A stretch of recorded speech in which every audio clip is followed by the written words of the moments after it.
The most terrifying 5 minutes of his life, and I never raised my voice.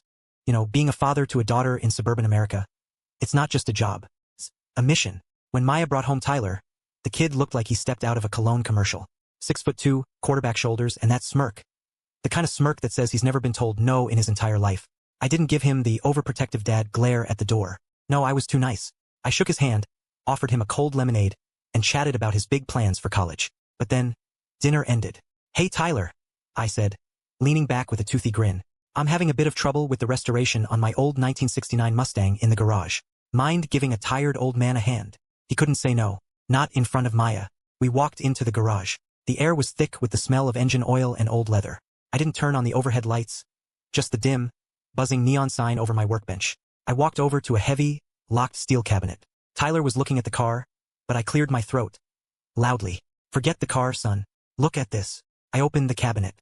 Inside, hanging on velvet hooks, wasn't a car part. It was a collection of heavy, custom-made brass knuckles, each one engraved with a different date. Tyler's smirk started to flicker. Nice collection, Mr. Miller. You a collector?"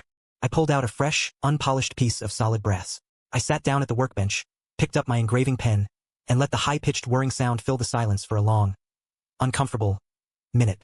"You see, Tyler, I don't believe in shouting. Shouting is for people who aren't prepared." I started carving. T-E-L-E-R. The metal shavings danced under the dim light. "I make one of these for every guy Maya brings home. It's a hobby. Keeps my hands steady." I blew the dust off the brass and held it up to his face.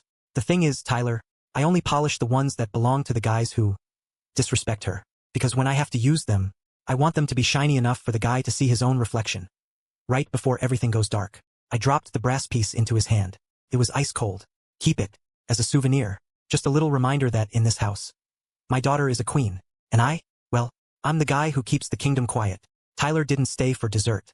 In fact, I don't think he even finished his sentence before heading for the driveway. Maya thinks he's just shy now, but every time he picks her up, he doesn't even honk. He walks to the door, hats off, eyes down, and I just sit on the porch, polishing my brass, and smiling.